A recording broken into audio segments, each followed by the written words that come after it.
नमस्कार, भक्ति भजन चैनल में आपका स्वागत है। आज हम सुनेंगे शुक्र प्रदोष व्रत कथा। पूजा की विधि। रजनी मुखम के अनुसार सायंकाल के समय और रात्रि आने के पूर्व दोनों के बीच का जो समय है उसे प्रदोष कहते हैं। व्रत करने वालों को उसी समय भगवान शंकर का पूजन करना चाहिए। प्रदोष व्रत करने वाले को त्रयोदशी के दिन भर भोजन नहीं करना चाहिए। शाम के समय जब सूर्य अस्त होने में 3 घड़ी का शेष रह जाए तब स्नान आदि कर्मों से निर्वृत्त होकर श्वेत वस्त्र धारण करके तत्पश्चात संध्या वंदन करने के बाद शिव जी का पूजन प्रारंभ करें। पूजा के स्थान को स्वच्छ जल से धोकर वह मंडप बनवाएं। वहाँ 5 रंगों के पुष्पों से पद्म पुष्प की आकृति बनाकर कुशा का आसन बिछाएं। आसन पर पूर्व विमुख बैठें। इसके बाद भगवान महेश्वर का ध्यान करें। ध्यान हम इस प्रकार से करेंगे। करोड़ों चंद्रमा के समान कांतिवान त्रिनेत्रधारी, मस्तक पर चंद्रमा का आभूषण धारण करने वाले, पिंगल वर्ण के जटाजूटधारी, नीले कंठ तथा अनेक रुद्राक्ष मालाओं से सुशोभित, वर्धहस्त त्रिशूलधारी, नागों के कुंडल पहने, वर्ग चर्म धारण किए हुए, रत्न जड़ित सिंहासन पर विराजमान शिव जी का हम ध्यान करते हैं। प्रदोष व्रत कथा प्रारंभ।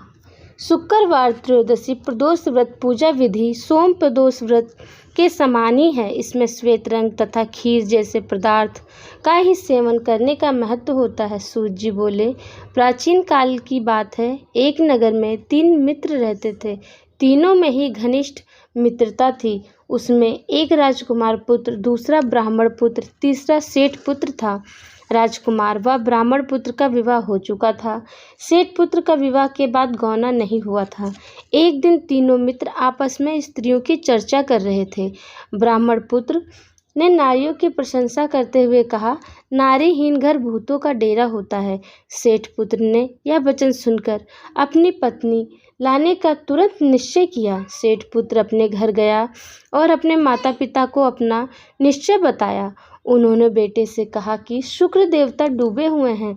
इन दिनों बहू बेटियों को उनके घर से विदा कराकर लाना शुभ नहीं, अतः शुक्रोदय के बाद तुम अपनी पत्नी को विदा करा लाना। सेठ पुत्र अपनी जिद से टस से मस नहीं हुआ और अपनी ससुराल जा पहुंचा। सास ससुर को इसके इरादे का पता चला। उन्होंने उसको समझाने की कोशिश की किंतु वह नहीं माना, अतः उन्हें विवश हो अपनी कन्या को विदा करना ही पड़ा। ससुराल से विदा होकर पति पत्नी नगर से बाहर निकले ही थे कि उनकी बैलगाड़ी का पहिया टूट गया और एक बैलगाड़ी की टांग टूट गई।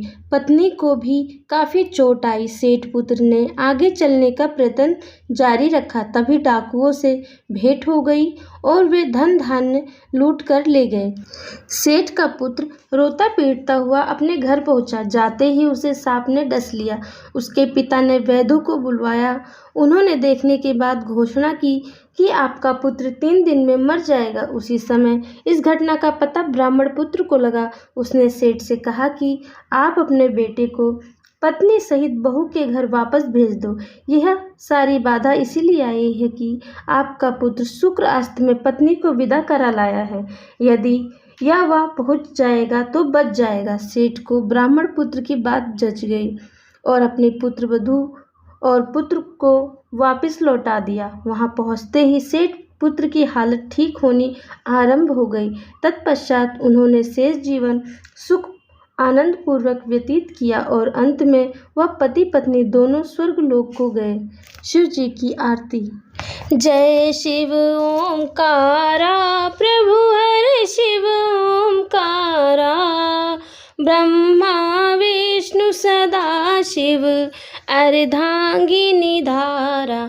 ओम जय शिव ओंकारा, एकानन चतुरानन पंचानन राजे, हंसानन गरुड़ासन वृषवाहन साजे।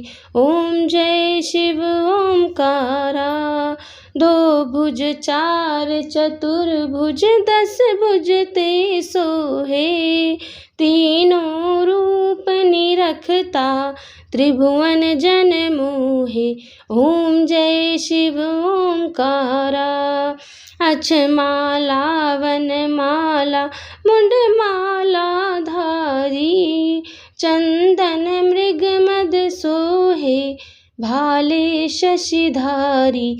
ओम जय शिव ओंकारा।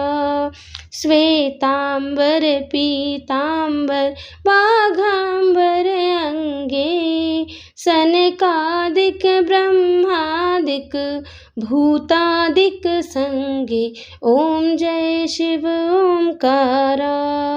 कर में श्रेष्ठ कमंडलु चक्र त्रिशूल धरता, जग करता जग हरता जग पालन करता। ओम जय शिव ओंकारा। ब्रह्मा विष्णु सदा शिव जानत अविवेका, प्रणवाक्षर के माधे ये तीनों एका। ओम जय शिव ओंकारा।